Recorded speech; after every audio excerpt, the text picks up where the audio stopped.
औंढा नागनाथ तहसील कार्यालयात मंडळ अधिकारी व तलाठी यांची बैठक। औंढा नागनाथ येथील तहसील कार्यालयात बुधवारी मंडळ अधिकारी व तलाठी यांची वसुली संदर्भात बैठकीचे आयोजन करण्यात आले होते।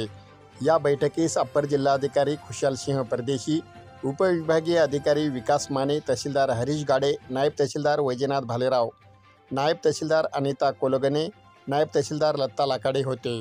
अप्पर जिल्हाधिकारी परदेशी यांनी प्रलंबित फेरफार ठेवू नका, मागील वर्षाच्या अतिवृष्टी अनुदानाची प्रलंबित ई-KYC लवकर करा, निराधार योजनेचे प्रलंबित ई-KYC करून घ्या, जमीन महसूल आकर्षक वसुली शर्तभंग प्रकरणे यांची वसुली करा, संगणक दुरुस्ती व 7/12 दुरुस्ती करून घ्या, तसेच शेतकऱ्यांचे ॲग्रिस्टेक फार्मर ID करण्याचं काम लवकर हाती घ्या, वेळेवर सर्व वसुली करा व प्रलंबित फेरफार ठेवले तर तलाठ्यावर कारवाई केली जाईल, असे यावेळी त्यांनी सांगितले।